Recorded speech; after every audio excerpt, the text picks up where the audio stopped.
Assalamualaikum warahmatullahi wabarakatuh. Jumpa lagi dengan saya di channel Dirma Fatmala Sandi. Belajar kimia itu mudah. Jangan lupa kawan-kawan, setelah menonton videonya tekan tombol like dan subscribe-nya ya.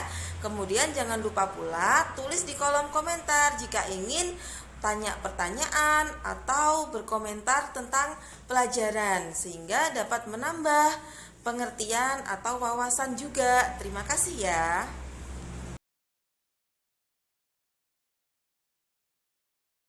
Assalamualaikum warahmatullahi wabarakatuh. Jumpa lagi dengan saya Kakak Dirma Fatmala Sandi di Belajar Kimia itu Mudah. Oke, sekarang Kakak akan menjelaskan tentang larutan elektrolit dan larutan non-elektrolit. Larutan elektrolit dan larutan non-elektrolit ini dibahas kelas 10 ya, kelas 10 SMA semester 2.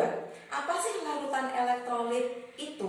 Apa sih larutan non-elektrolit itu? Nanti kita bahas ya. Oke, dalam kehidupan sehari-hari kita itu sering loh menjumpai larutan elektrolit. Jadi contohnya seperti larutan garam NaCl, itu termasuk larutan elektrolit. Kemudian ada asam sulfat H2SO4, itu juga termasuk larutan elektrolit. Kemudian ada CONH2 dua kali urea, itu termasuk larutan non elektrolit. Apa sih perbedaan antara larutan elektrolit dan larutan non elektrolit? Oke, sebelum masuk ke larutan elektrolit dan non elektrolit, kita perhatikan di sini dulu ya. Di sini ada dua gambar, ada larutan NaCl dan ada larutan C6H12O6. Jadi untuk larutan yang pertama, yaitu larutan NaCl, terdapat nyala lampu di sini ya. Jadi jika kedua larutan diberi elektroda dan dihubungkan dengan kawat yang berarus, maka untuk lampu yang pertama itu nanti akan menyala. Sedangkan lampu yang kedua, di sini terdapat larutan C6H12O6, nanti lampunya tidak menyala. Mengapa bisa demikian? Mari kita jawab bersama-sama ya. Sebelum masuk ke larutan elektrolit dan non elektrolit, apa sih larutan itu? Larutan adalah campuran homogen antara zat terlarut dan pelarut atau tercampur sempurna. Gitu ya. Jadi larutan itu adalah campuran homogen antara zat terlarut dan zat pelarut yang tercampur secara sempurna di sini ya. Jadi kita tidak bisa membedakan antara zat terlarutnya mana, antara zat pelarutnya mana. Contohnya apa dalam kehidupan sehari-hari larutan itu? Air gula, air garam, air dengan alkohol, air dengan asam sulfat, itu termasuk larutan. Coba kalau kita masukkan air dengan alkohol, kita bisa bedakan enggak mana sih airnya, mana sih alkoholnya, enggak ya? Jadi itu dinamakan dengan larutan. Jadi tercampur secara sempurna dan merata. Oke, larutan menurut daya hantar listriknya. Jadi larutan itu dibedakan menjadi dua menurut daya hantar listrik. Apa itu? Larutan elektrolit dan larutan non-elektrolit. Larutan elektrolit itu sendiri dibedakan menjadi dua. Ada larutan elektrolit kuat dan ada larutan elektrolit lemah. Apa sih perbedaannya? Larutan elektrolit kuat adalah larutan yang dapat menghantarkan listrik dengan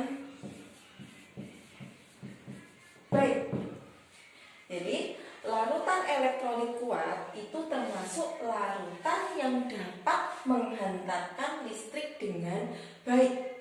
Dia menghantarkan listrik itu sangat baik sehingga lampunya dapat menyala dengan terang, gelembung gasnya banyak, bereaksi dengan cepat gitu ya. Kalau elektrolit lemah itu adalah larutan yang dapat menghantarkan listrik dengan lemah. Jadi di sini kekuatan menghantarkan listriknya itu lemah gitu ya. Kalau larutan non elektrolit itu adalah larutan yang tidak dapat, di sini tidak dapat ya, menghantarkan.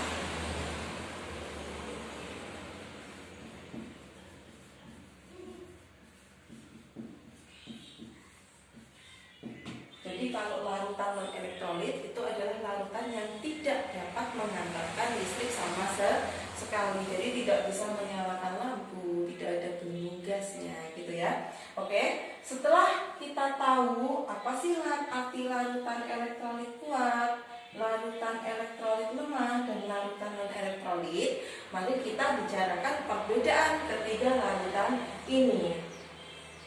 Untuk larutan elektrolit kuat itu adalah ciri-cirinya. Jadi di sini kita akan membahas tentang perbedaan antara larutan elektrolit kuat, larutan elektrolit lemah, dan larutan non elektrolit. Untuk larutan elektrolit kuat, karena dia menghantarkan listriknya itu sangat baik, otomatis apa yang terjadi dengan nyala lampu di sini? Lampu nyala terang ya. Jadi lampunya itu menyala dengan terang.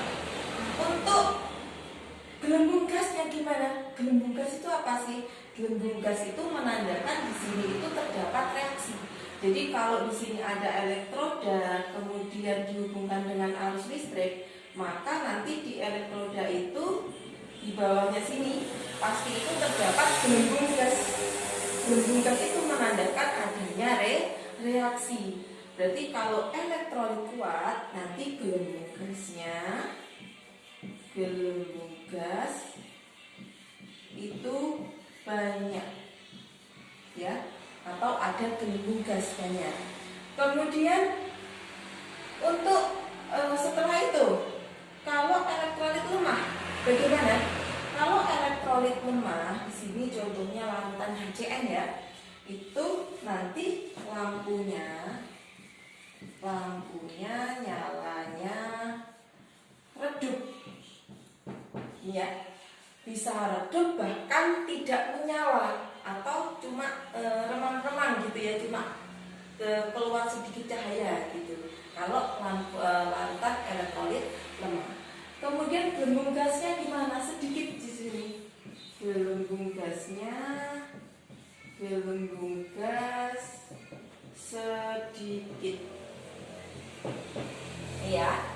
Kemudian kalau larutan non elektrolit, karena larutan non elektrolit itu sendiri adalah larutan yang tidak dapat menghantarkan arus listrik, maka nanti di larutan non elektrolit itu tidak terjadi nyala lampu, tidak ada nyala lampu, dan tidak ada gelembung gas. Ini ya, jadi tidak ada nyala lampu dan tidak ada gelembung gas. Oke, setelah mengetahui perbedaan ketiga larutan ini, sekarang gimana sih terjadinya kok bisa nyala lampunya itu terang di larutan elektrolit kuat? Ini dihubungkan dengan alfa atau ionisasi. Jadi di sini alfanya itu sama dengan 1. Kalau di elektrolit lemah alfanya itu 0 kurang dari alfa kurang dari 1. Yang di sini alfanya itu sama dengan 0. Oke, sekarang kita bahas ini ya. Jadi alfa itu menandakan adanya derajat ionisasi. Derajat ionisasi sempurna. Jadi di dalam larutan elektrolit kuat ini itu larutan elektrolit NaCl, contohnya NaCl ini ya, dia itu ionisasinya itu sangat sempurna. Maksudnya sangat sempurna itu apa? Jadi kalau misalkan contohnya adalah NaCl, maka di larutan itu akan terjadi pembentukan ion yaitu Na+ dan Cl-. Di sini terionisasinya itu sangat sempurna. Artinya semua molekul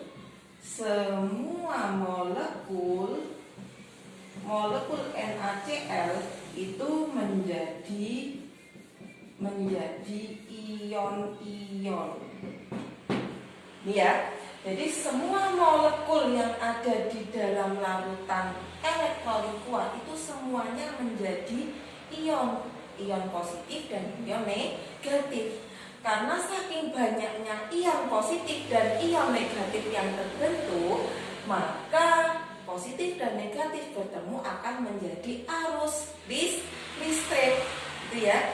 Karena itu untuk larutan elektrolit kuat itu akan dapat mengantarkan listrik dengan baik. Karena itu di sini derajat ionisasinya untuk larutan elektrolit kuat sama dengan 1, sempurna, terionisasi semua molekul menjadi ion-ioner. Oke. Kemudian untuk elektrolit lemah, alfanya itu adalah 0 kurang dari alfa kurang dari 1. Kalau terionisasi sempurna itu sama dengan 1, kalau kurang dari 1 berarti terionisasi. Di sini derajat ionisasi sebagian. Jadi terionisasi sebagian di sini ya. Terionisasi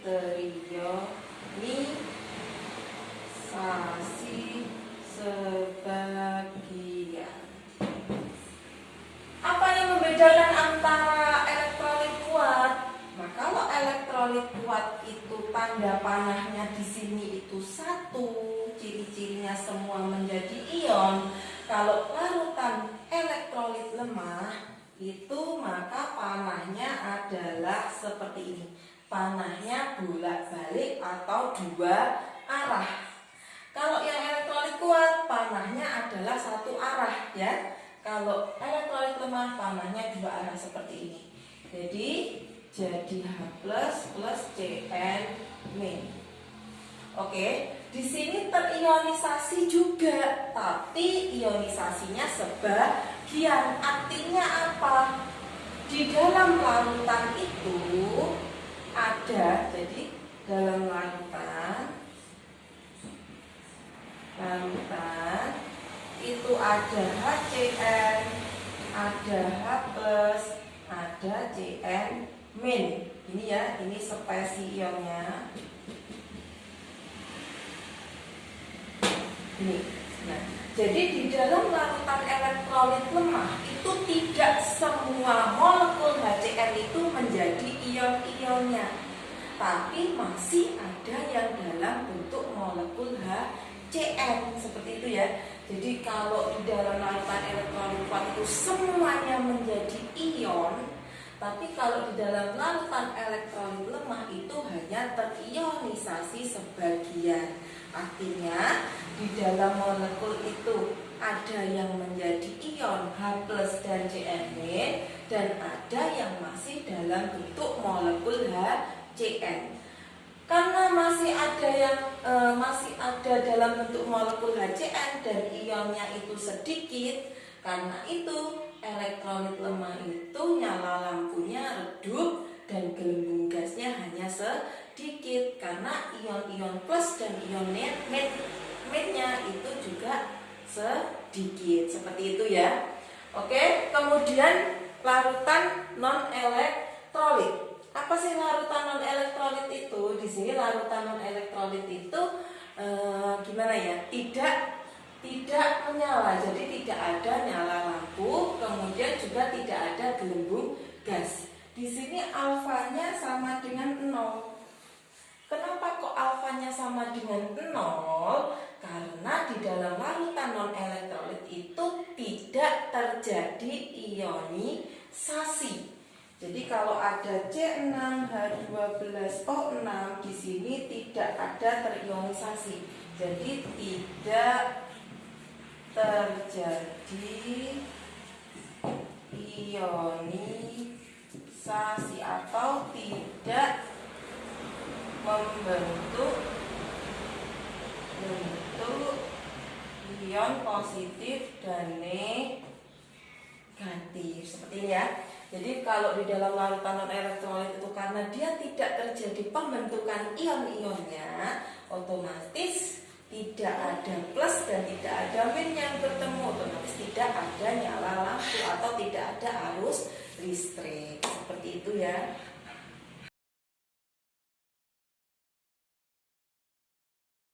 Sekarang kita bahas tentang contoh-contoh larutan elektrolit. Di sini kita bahas tentang contoh larutan elektrolit kuat dulu ya. Contoh-contoh larutan elektrolit kuat itu bisa berasal dari asam kuat, golongan basa kuat, kemudian golongan-golongan garam. Oke, sekarang contoh larutan elektrolit yang berasal dari asam kuat. Contohnya di sini ada apa? Ada HCl, ada HBr, ada HI, ada HClO3, H2SO4, HiO3, HiO4 sama HBrO3. Untuk asam itu kan pasti mengandung apa? H+ ya kan? Jadi kalau ini dilarutkan di dalam air, maka nanti spesies ionnya itu kalau elektrolit kuat tadi panahnya 1 ya, ingat-ingat ya. Elektrolit kuat itu panahnya 1, menandakan kalau semuanya terjadi ionisasi. Di sini menjadi apa? Karena asam berarti ada H+, ingat-ingat ya, ada H+-nya. Kalau ada H+-nya berarti yang lain itu mesti min, ada positif, ada negatif. Karena namanya ionisasi itu pasti menjadi ion positif dan menjadi ion negatif. Kalau hanya sudah plus berarti Cl-nya ini jadinya min, seperti ini ya. Jadi H+ Cl min. Kemudian HBr, maka nanti di larutan itu akan menjadi ion apa? H+ dan Br min, seperti ini ya. H+ dan Br min. Kemudian HI, maka menjadi H+ dan I min. Ini ya. Kemudian HClO3, H+ plus ClO3 min. Ini ya. Kemudian H2SO4, H2SO4 itu menjadi H+ SO4 karena di sini ada 2, berarti SO4-nya bukan min lagi tapi SO4 2 min. Pindah ke sana jadi 2 min seperti ini ya. Kemudian HiO3, H plus IO3 min. HiO4 maka akan menjadi ion H+ IO4 min. HBrO3 H+ plus BrO3 min. Jadi nanti di dalam larutan itu nanti semua asam kuat ini pasti akan mengalami ionisasi sempurna. Tanda-tandanya ada 1 seperti ini ya, cuma 1 arah karena ini termasuk elektrolit kuat. Kemudian spesies ion itu apa sih? Spesies ion itu maksudnya di dalam larutan itu nanti ada ion apa saja seperti itu ya. Kalau elektrolit kuat pasti nanti spesies ion di dalam larutan, di bagian larutan itu cuma ada ion-ionnya saja, tidak ada yang dalam bentuk molekul. Berarti spesies ionnya apa di sini? Ya, H+ plus dan Cl min, ya kan? H plus dan Cl min. HBr H plus dan Br min. Di sini H plus dan I min. Kalau HClO3 berarti ada H plus dan ClO3 min. Di sini ada H plus dan SO4 2 min. HiO3 ada H plus dan IO3 min. Di sini spesinya H plus dan IO4 min. Ini H plus dan BrO3 min. Ini ya.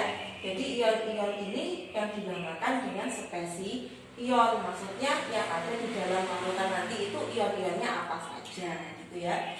Alfa itu apa tadi? Derajat ionisasi. Kalau elektrolit kuat pasti derajat ionisasinya sama dengan 1. Berarti di sini alfanya sama dengan 1 ya semuanya ya. Karena terionisasi sempurna. Nah, ini 1 semuanya. Oke. Kemudian selain contoh elektrolit kuat itu berupa asam kuat, contoh-contoh yang lainnya itu adalah berupa basa kuat. Contoh-contoh basa kuatnya apa saja? Kita simak di sini ya. Jadi ada contoh-contoh basa kuat di sini. Basa kuat itu contohnya LiOH, NaOH, KOH, CaOH 2 kali, BaOH 2 kali, SrOH 2 kali.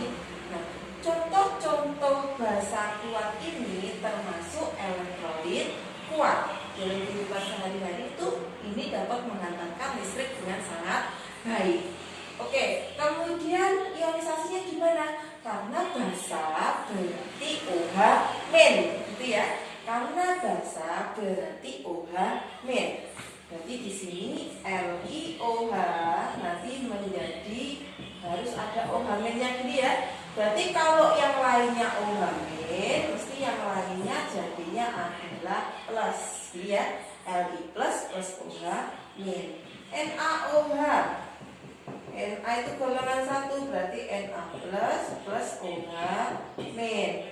KOH berarti menjadi K plus OH min ya. Karena golongan 1 semuanya maka di sini plus 1 plus 1 plus 1 gitu ya. Karena semuanya golongan 1 A, Li, Na, K itu kan golongan 1. Karena itu di sini plus 1. Ca, karena CaOH 2 kali, karena Ca itu golongan 2, berarti di sini Ca2 plus OH min. Gini ya, karena Ca-nya itu 2 plus, atau bisa ambil dari sini 2 plusnya ke sini ya. Atau dilihat dari golongan juga bisa. Golongan Ca beli mangga campur Sribaran itu Ca itu termasuk golongan 2A. Oleh itu dia termasuk di sininya plusnya ionnya itu adalah 2 plus. Ba OH 2 kali. Berarti karena Ba itu juga golongan 2, berarti di sini Ba2 plus OH min. Ini ya. SrOH 2 kali berarti SrOH 2 kali, Sr-nya 2 plus OH min. Seperti ini ya. Karena di sini OH-nya ada 2, berarti ini tak kasih 2. Ini ya. Itu namanya mengionisasikan. Karena di sini OH-nya 1, di sini tetap 1 ya koefisiennya ya. Dia jadi menyesuaikan berapa. Kalau di sini OH-nya ada 3, berarti di sini 3 OH seperti itu. Kemudian spesi ion. Spesi ion itu termasuk apa sih di dalam larutan itu ion-ionnya nanti? Maka kalau LiOH nanti ada Li plus dan OH min. Yang ini ada Na plus dan OH min. Ini ada K plus dan OH min. Yang ini ada Ca2 plus dan OH minnya ada 2. Jadi banyak sekali nanti ionnya di sini. Ba2 plus dan 2 OH min. Yang di sini Sr2 plus dan 2 OH min. Namanya adalah spesi ion-ion yang terbentuk di dalam larutan nanti. Alfanya karena termasuk elektrolit kuat, berarti alfanya sama dengan ionisasi sempurna, makanya alfanya sama dengan 1. Ini termasuk contoh-contoh elektrolit kuat. Sekarang contoh elektrolit lemah. Jadi yang termasuk contoh-contoh elektrolit lemah itu contohnya berupa asam lemah, basa lemah, itu termasuk contoh-contoh dari elektrolit lemah. Oke. Sekarang di sini ada elektrolit lemah, asam lemah itu terdiri dari HNO2, H3, PO3, H3PO4, HCN sama HF. Kemudian basa lemahnya ada ALOH 3 kali, FeOH 2 kali. Oke, sekarang ionisasinya bagaimana? Kalau HNO2 karena dia asam, berarti kalau asam tadi ada apanya? H+, ya kan? Berarti kalau sudah H+, di sini NO2 min. Ini ya, gandengannya adalah negatif. H3PO, H3PO3, H plus PO3. Di sini ada berapa? Karena di sini kan dianggap misalkan ini ya. Karena HNO2H itu dianggap dia indeksnya 1, karena itu NO2 di sini negatif. Negatif ya. Tapi kalau karena di sini H3 hanya indeksnya itu punya 3, karena itu 3-nya ke sini. Jadi negatif 3, tertulis 3 min. Ini ya. Jadi H plus PO3 3 min. Kemudian H3PO4, H plus PO4, 3-nya ke sini, jadi 3 min. Gini ya. HCN, H plus, karena di sini 1, berarti CN-nya min 1 ya. Karena kalau 1 itu jarang ditulis, karena itu cuma min gitu saja ya. Kemudian HF, H plus F-nya berapa? Kalau di sini 1, ini ya, berarti F-nya adalah negatif. Ini ya. Oke, karena hanya ada 3, berarti di sini 3. Hanya ada 3, berarti di sini tulis ini ya. Ini namanya adalah mengionisasikan. Kalau sudah terjadi ionisasi seperti ini, otomatis nanti di spesies ionnya ada apa? Sekarang kita lihat dulu. Apa sih ini tadi? Elektrolit lemah. Kalau larutan elektrolit lemah, otomatis terjadi 2 arah reaksi. Berarti di sini seperti ini ya. Ingat-ingat ya. Jadi terjadi panah bolak-balik atau 2 arah. Karena masih ada yang dalam bentuk molekul dan ada yang terbentuk ionnya. Berarti di sini nanti spesies ionnya itu adalah HNO2, H plus sama NO2 min. Jadi di dalam larutan itu ada ion H plus, ion NO2 min, juga ada yang masih dalam bentuk molekul HNO2. Yang ini ada H3PO3, ada H plus, ada PO3 3 min. Kemudian ini ada senyawa H3PO4, ada 3H plus dan ada PO4 3 min. Kemudian HCN, ada molekul HCN, ada H plus, ada CN min. Jadi di dalam larutan itu ada molekulnya masih ya, tidak terbentuk ion-ion, semuanya masih ada yang dalam bentuk molekul. Oleh karena itu elektrolit lemah terionisasi sebagian. Derajat ionisasinya adalah seperti ini ya, 0 kurang dari alfa kurang dari 1 ya, itu ya. Kemudian kalau basa lemah berarti ada OH-nya ya. Berarti AlOH3, panahnya bolak-balik. Al itu kan golongan 3, berarti 3 plus OH min. Karena di sini OH-nya ada 3, karena itu 3 gini ya. 3 ya, 3 OH. Kemudian Fe 2. Fe-nya 2 plus OH-nya ya, karena Fe itu bilognya adalah 2 plus. Spesialnya gimana? Di sini masih ada Al OH3, ada Al3 plus, juga ada 3 OH-. Yang ini ada FeOH2, Fe2 plus sama 2 OH-. Seperti ini ya. Jadi di dalam larutan itu masih ada yang mengandung ion-ionnya, dan juga ada yang dalam bentuk molekul. Untuk alfanya berarti 0 kurang dari apa? Kurang dari 1. Karena semuanya tidak membentuk ion, masih ada yang dalam bentuk molekul. Untuk contoh-contoh non-elektrolit itu yang sering kita jumpai sehari-hari itu ada glukosa, yaitu C6H12O6, CONH2 2 kali, itu dinamakan dengan urea. Kemudian C2H5OH itu alkohol. Jadi ini termasuk contoh dari non-elektrolit. Kalau non-elektrolit berarti tidak terjadi ionisasi. Berarti di sini saya tidak mengionkan ya, karena tidak ada ionisasi atau tidak terjadi ionisasi. Alfanya gimana?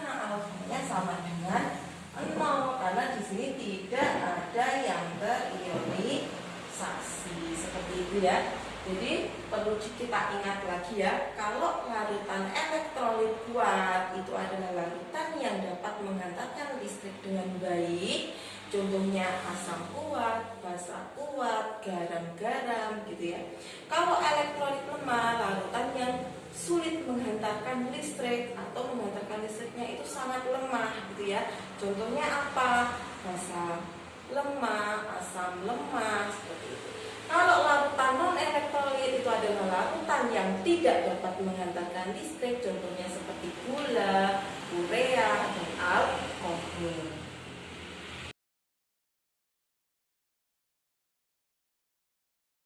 Sekarang kita akan membahas tentang cara kerja larutan elektrolit.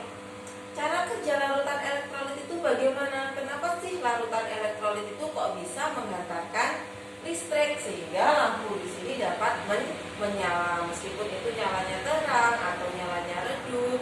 Oke, kita pelajari ya. Nah, di sini larutan elektrolitnya itu adalah NaCl. Berarti di sini ada larutan NaCl ya ini ya. Nah, kalau larutan NaCl di suatu larutan pasti akan terjadi ionisasi seperti yang di awal tadi ya, pasti akan terjadi ionisasi menjadi Na+ dan Cl-.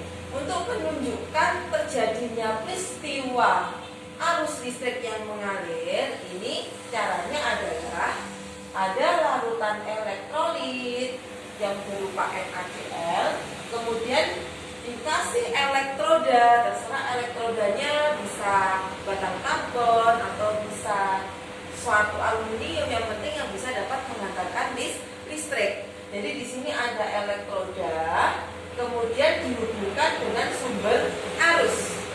Kemudian di sini ada lampu. Kalau nanti ada arus yang mengalir, otomatis nanti lampunya bisa menyala. Kemudian setelah larutan elektrolit ini dikasih kedua elektroda, maka elektroda ini akan menjadi elektroda katoda, yaitu elektroda negatif, dan menjadi elektroda anoda, yaitu elektrodanya positif. Kemudian larutan NaCl ini akan terjadi ionisasi apa tadi? Na+ dan Cl-. Karena NaCl itu tergolong elektrolit kuat, berarti di dalam larutan itu dia akan membentuk Na+ dan Cl- semua ya, karena elektrolitnya kan kuat ya. Nah seperti ini ya.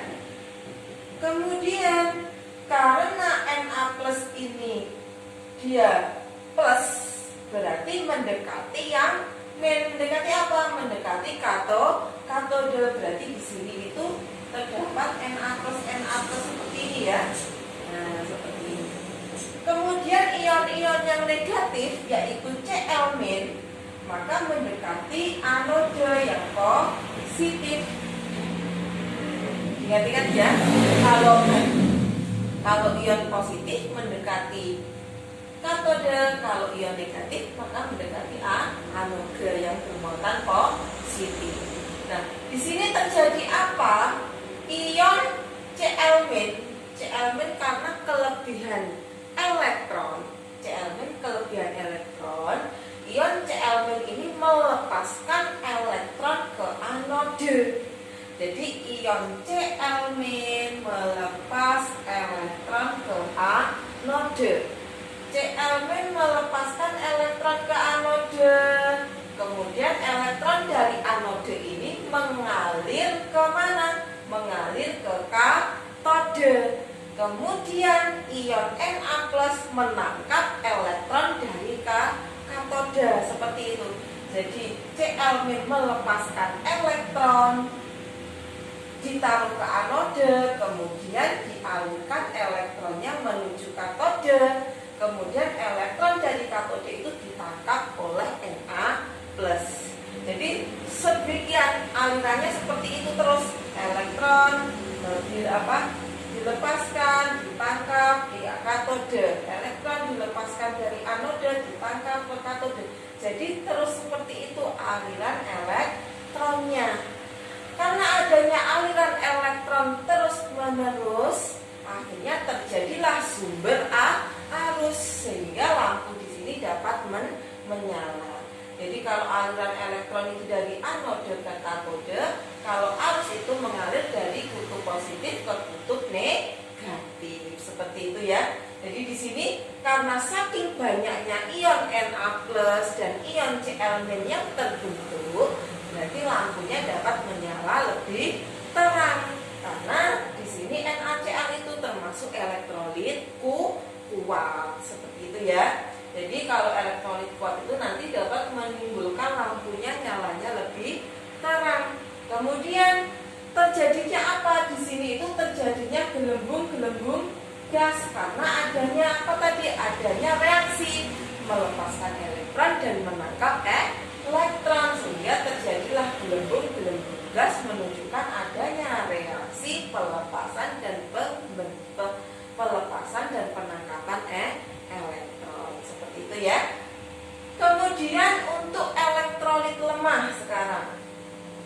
Elektrolit lemah di sini saya memakai larutan HCN.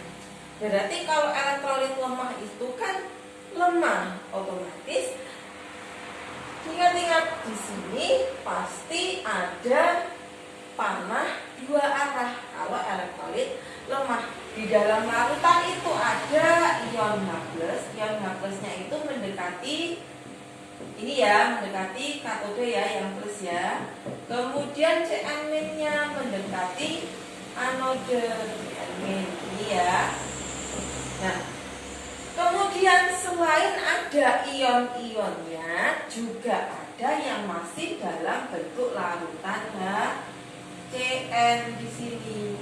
Jadi semua ionnya itu, semua molekulnya itu tidak semuanya menjadi ion, tapi masih ada yang dalam bentuk molekul. Sebagian itu membentuk molekul, sebagian juga terbentuk ionnya. Jadi di sini ion-ionnya lebih sedikit ya dibanding dengan elektrolit kuat tadi yang semuanya membentuk ion. Kemudian Cn- sama seperti yang tadi, Cn- karena kelebihan negatif, otomatis elektronnya dilepaskan dari anode, kemudian ditangkap oleh H+ yang di katode. Jadi Cn- itu melepaskan elektron, ditangkap oleh H+. Cn- melepaskan elektron, ditangkap oleh H+. Jadi di sini ion yang negatif itu selalu melepaskan